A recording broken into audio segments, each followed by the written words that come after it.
transfer module has been my baby.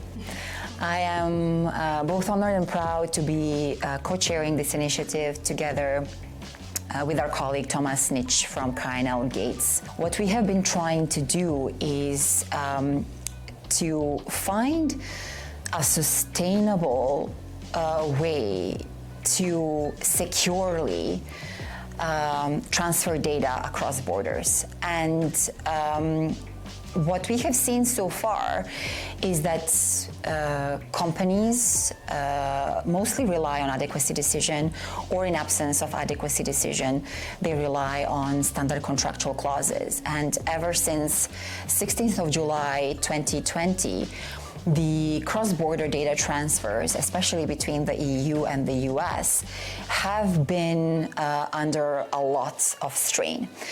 So in the aftermath of the Schrems II decision, we have had the EDPB recommendations on supplementary measures that are necessary to be adopted by the data exporters to ensure that there is sufficient amount of protection when the data travels between the two continents. And one of the points that the data exporters were required to do is to conduct the so-called transfer impact assessments, so that the laws and practices of the third country could be assessed against the context of the personal data transfer, which is the nature of the particular, for example, a cloud service or a particular application or a particular technology. So this shift of, so to say, responsibility towards the data exporters has created quite a strain, especially on the small and medium businesses who lack the capacity and lack the know-how on how to conduct the transfer impact assessments. And as we know that the cloud providers are in most circumstances there as either data importer or a data processor. However, the responsibility legally lies on the data exporter to conduct these transfer impact assessments. And as technology gets more complex and as the regulation gets more complex, it's impossible for data exporters to do this assessment without the assistance of the cloud provider. And this is the main motivation behind us setting up the third country transfer module under the EU Cloud Code of Conduct as an add-on module, but still as a separate code of conduct under the GDPR. So what we are, in essence, trying to achieve is to provide more certainty through what we call a catalog.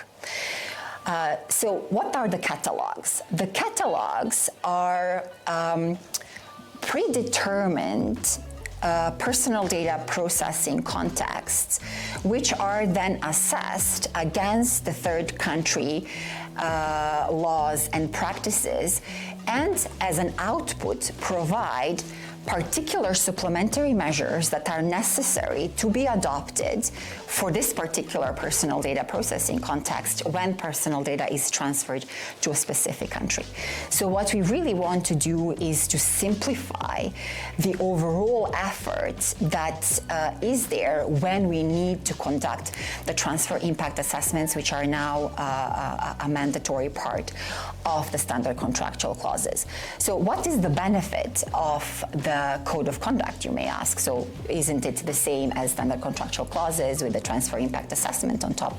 Well, they're not, because the EU Cloud Code of Conduct, together with the on-top module that handles the third country transfers, is very contextual. The catalogs are going to look into the contextual transfer. So for example, collaboration tools, when the collaboration tools transfer data to the United States, for example, there will be a particular assessment of the supplementary measures necessary to be adopted to allow and support the appropriate transfer of the collaboration tools from the European Union to the US, for example.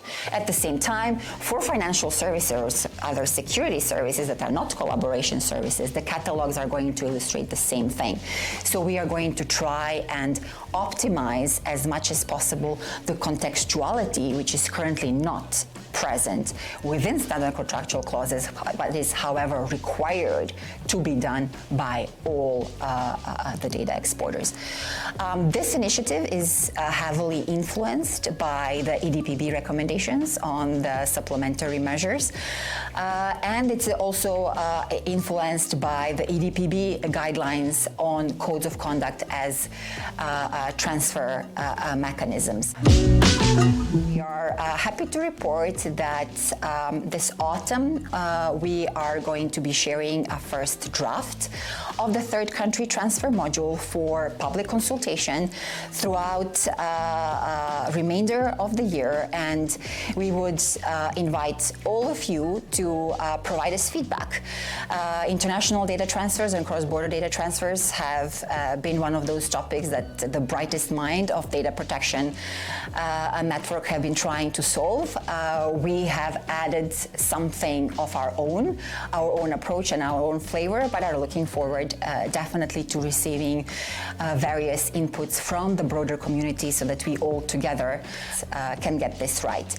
In terms of next steps as well, one of the things that we are going to face as part of the project that is not a part of the EU Cloud Code of Conduct, or the main body of the code, is the need for the EU Commission to grant general validity to the third country transfer module, or to the code that serves as a transfer mechanism. So we are also looking forward to engaging with the EU Commission and ensuring that the general validity for the code can be secured in parallel, as well as we work forward on finalizing the content and hopefully securing the approval of the European Data Protection Board.